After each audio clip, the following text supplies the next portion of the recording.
On today's episode of the Cryptoverse, we have Coinbase experiencing problems again due to high demand. We have an engineer from Bitco, a Jameson Lopp, talking about a $250,000 Bitcoin by 2020. Lauren Southern, the lovely Lauren Southern, has done a video finally on cryptocurrency. The Peerplays blockchain has launched. OKCoin, a Chinese exchange, has denied that they're listing Ethereum Classic and calls it fake news. And Nevada has put forward a bill, not a law, I was about to say law, basically banning tax on blockchain implementations. All of that, market roundup, and the price analysis coming right up on today's episode of the Cryptoverse.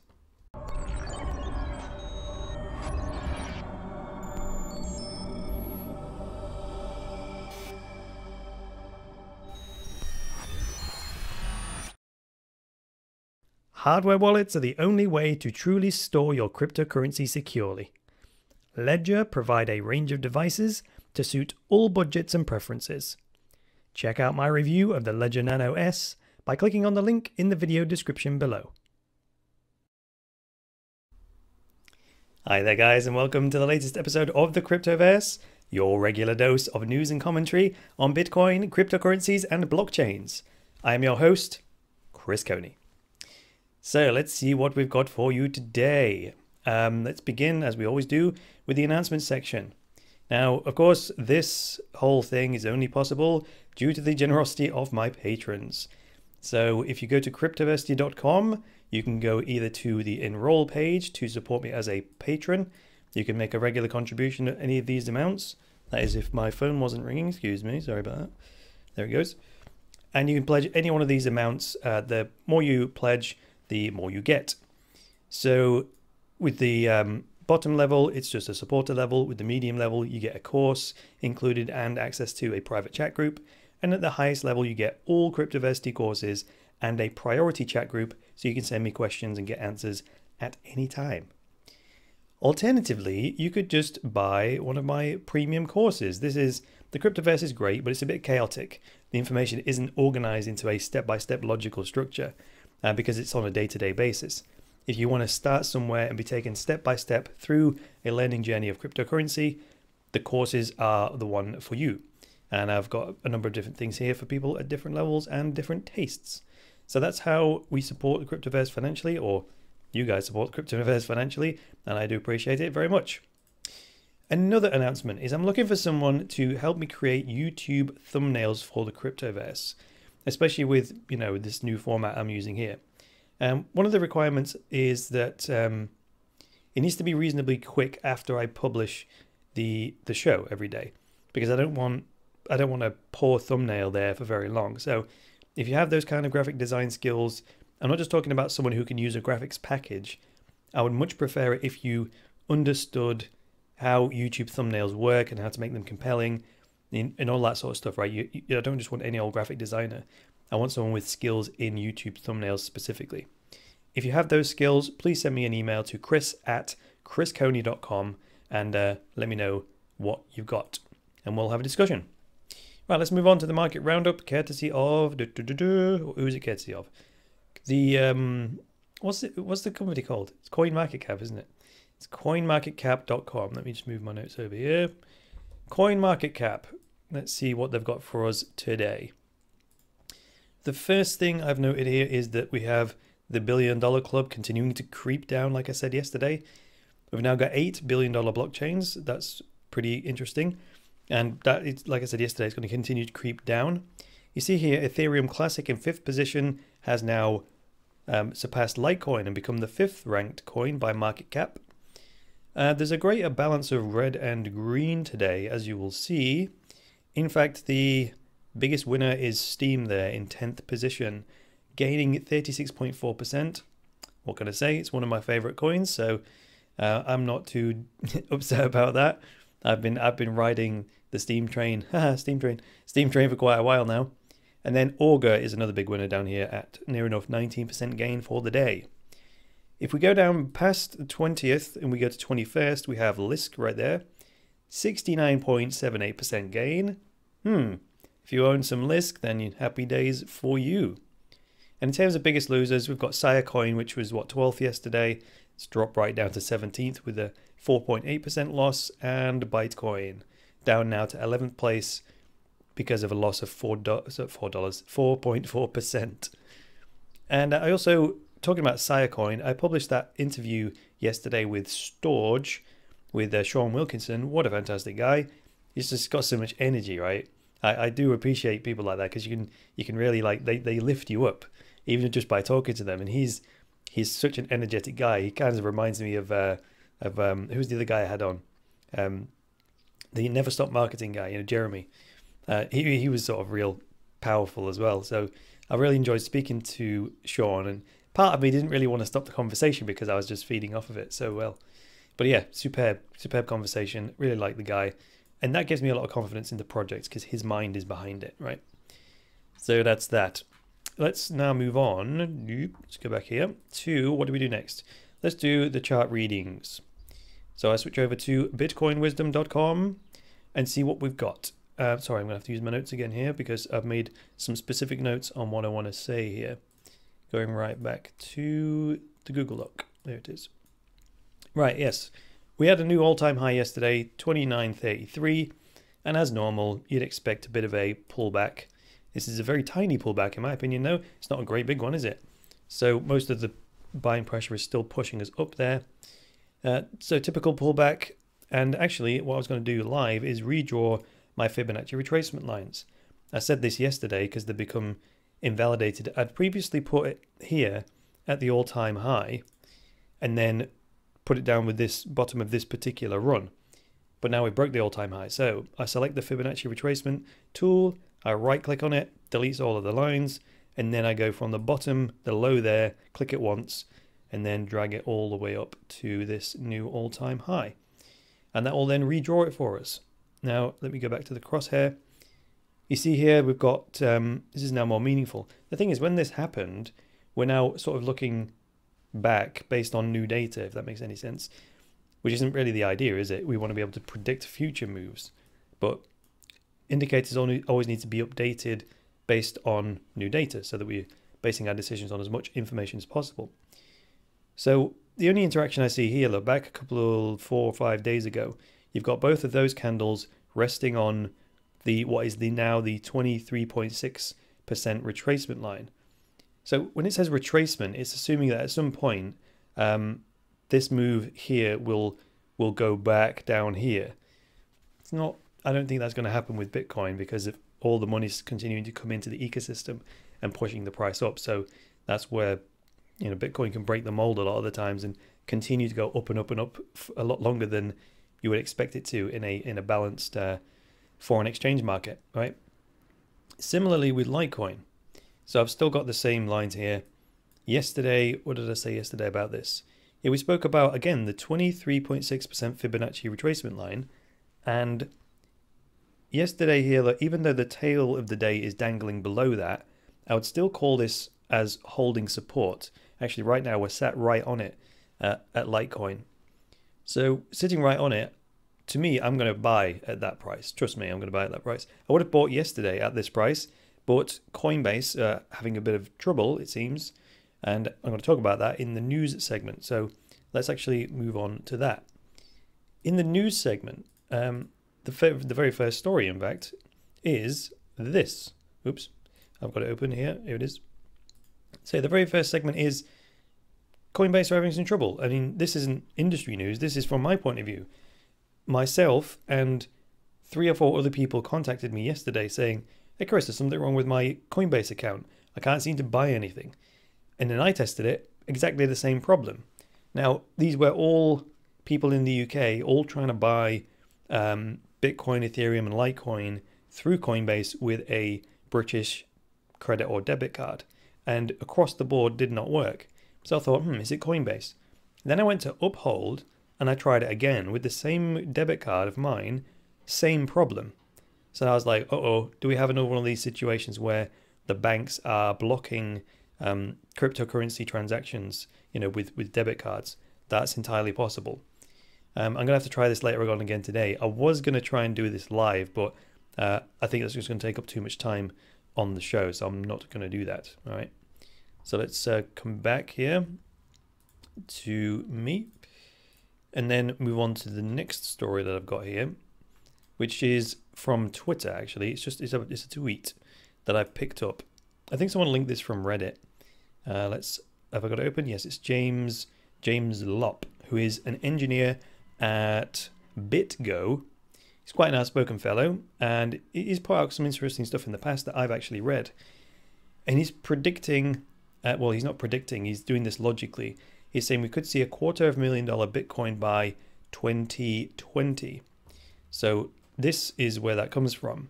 He's actually put wishful thinking. If the 7-year trend historically is averaged out the daily average change for Bitcoin's price, right? And then he's averaged all that out. So if that trend continues, it says one Bitcoin will be valued at over $250,000 by 2020. So that's only what? It's 2017. So it's only 3 years away, isn't it? So that's speculative, and one of the people down here that says that's too linear, right? And he says it's not linear due to the miracle of compound interest, right? 42% of tomorrow's value is greater than 0.42% of today's value, right? Because it's a percentage of a newly reassessed value. So I think that's credible. It's an interesting exercise to do, especially since it's been done over 7 years and it's the daily move in value, right? All right, next story I picked out here. I think I saw this on YouTube because I'm actually subscribed to Lauren Southern's YouTube channel. Now, Lauren Southern was a reporter for the Rebel Media and then decided one day she was going to go independent. And now she's freelance journalist, whatever you want to call her, YouTuber, and so on. And she's got some good stuff. She's quite interesting. She's also easy on the eye, shall we say. I personally think she should come over and be a crypto journalist, but that's just me. Maybe I should get her on the show and interview her. What do you think? Let me know in the comments below. In any case, this is the said video. It's called What is Cryptocurrency? And throughout this video, she starts off by talking about why is always cryptocurrency talked in hand in hand with like the Illuminati and stuff like this. But then she gets serious and starts talking about the fact that she uses Dogecoin and a whole bunch of other things. Talks about government controlled currency. I think she does a really good job. That's not particularly flattering phrase there. Sorry, Lauren. But yeah, she does a really good job in 9 minutes of staying away from the tech and picking out things like the government doesn't control the currency, all this sort of good stuff that her audience probably will appreciate, right? And she mentions cryptography like once or twice, but she doesn't go into it in any way because why would she, right? There's just no need to do that. So I'll link that video for you. I definitely recommend you give it a watch just so you can have 9 minutes of Lauren Southern coming at you. Alrighty then. What else have I got for you today? Oh yeah. You know the 30, whatever was it? I think it was it the 31st of May, the Peerplays blockchain was supposed to launch, but it didn't because the Peerplays Blockchain Standards Association said we just need to do some more security audits before we launch it. Okay, so then they said we'll do a 7-day delay. Today's the 7th, and it's actually launched. So there's no graphical user interface yet. There's no app that you can download. That will be following very shortly. But this site, peerplaysdb.com, is a kind of a web app that displays information directly from the Peerplays blockchain, and this kind of proves that it is up and running. Here are all the witnesses in Peerplays, which are like miners in a proof of stake system or delegated proof of stake system to be precise. There's Roland P. It's the guy that organizes Steamfest, and having people be witnesses is a way for them to generate an income, right? So if they're doing good things in the community, you can let them run a witness node and earn some income from it, and then they can continue doing whatever it is they're doing and may not have to rely on the income from whatever it is they're doing. So say if you are, someone creates something called ChainBB on the Steam blockchain. It's a forum system powered from the Steam blockchain. Well, if they do actually have a revenue model, so that's a poor example, but if they didn't have a revenue model, one of the ways they could fund it is by saying, hey, vote for me as a witness, and then I'll get some of the newly created currency, and that can pay for the work I'm doing on this open source system, right? So that's just a quick side note about the some of the business models in the dedicated proof of stake world of Steam, and I quite like that idea actually, because the new creation of money is necessary anyway. So why not give it to people who are putting their labor into something that they can't otherwise earn money from, right? All right, next story today. Chinese exchange OKCoin denies listing Ethereum Classic and calls it fake news. So this was clarified by a tweet from it's a Twitter account that seems to have some good inside news about China. It's at CN Ledger, which I assume is Chinese Ledger. So it's actually the Chinese exchange BTCC that is listing Ethereum Classic. They are going to, but exactly when they're going to do that, we don't really know. But let's go look at this article because it comes from, who is it from? It's from the Coin Telegraph, actually. So there it is. William Suberg, Chinese exchange OKCoin denies listing Ethereum Classic and calls it fake news. So what they there was also some rumor on WeChat about this. It's been debunked. And here it says, to clarify, the report about OKCoin listing Ethereum Classic is bought or fake news. It's a $3 service that you can buy on Taobao, which I guess is like, it says it's like Chinese eBay, but I would say it's more like Chinese Fiverr. Excuse me. Also look at this chart here. This is, you know, I quite like this guy, Tour de Mister. Adamant Research is his gig. And he's tweeted this out 2 days ago. So he's drawn this very huge, very long, very large, what would I call this? I'd call this an ascending, is it an ascending triangle? Yeah, or a wedge, what some people call it by different names. The point is that this line of resistance here, this is on Ethereum Classic, right? And then you've got this, the lows are getting higher, but the highs are remaining the same. So it's getting tighter and tighter and tighter. And Tour de Mister is saying here, Ethereum Classic looks like it's about to break out. I just added to my position.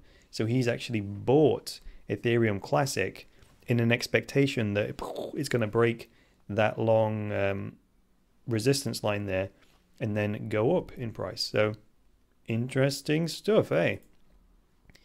I've been meaning to get hold of more Ethereum Classic for a while, not from us trying to pinpoint a specific entry point, but just because I believe in Ethereum Classic long term. So that's my take on it. All right, final news story today is Nevada State Bill 398 becomes law. Oh, it actually becomes law, prohibiting tax on blockchain technology. Now, I thought this was just a proposed law, but having just read the headline again, it actually becomes law. Is that right?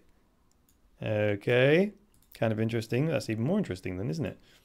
So what notes have I put down here? It prohibits taxation on the implementation of blockchain technology. The implementation of blockchain.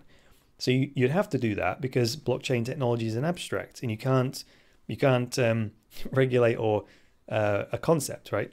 So it means, I would assume this means cryptocurrencies, because that's an implementation of blockchain technology, isn't it? So Nevada are taking a very different approach to the whole cryptocurrency and blockchain space versus, say, New York, whereas New York has very tight restrictions on who can operate cryptocurrency businesses. You have to have a bit license and blah, blah, blah, blah, blah. So this kind of news just reminds me that, you know, different states have to compete with each other when it comes to attracting like businesses to set up in their state. I'm trying to flick back to my screen here. Sorry. Come on, there we go. Yeah, so normally I say that in the sense that if Nevada wants more tax revenue, then they will make preferable laws. But in this case, they're going to prohibit tax on blockchain implementations completely, which is kind of fascinating, really. It's you can see the, I don't know if this is an East Coast, West Coast thing or not, you know, with New York being on the East Coast and Nevada being closer to the West Coast, but pretty cool, eh? And then this says towards blockchain acceptance on recognition or not. Then it talks about the news stories, you know, Florida, they had an appropriations committee recently and passed an anti-money laundering bill to target people who leverage Bitcoin to hide finances. Yes, that's kind of interesting as well. That's kind of older news, but it's very interesting to watch not just the states in the USA, but also the countries around the world. And like it says here, are they going to create a hospitable environment, or are they going to create a hostile environment? That is interesting to watch. And of course, the ones that produce or offer a hospitable environment are naturally going to cause cryptocurrency entrepreneurs to gravitate and set up in those regions. And then those countries or states will benefit in whatever the way they see. So that's all I've got for you today. If you like this episode of the Cryptoverse, please hit the like button.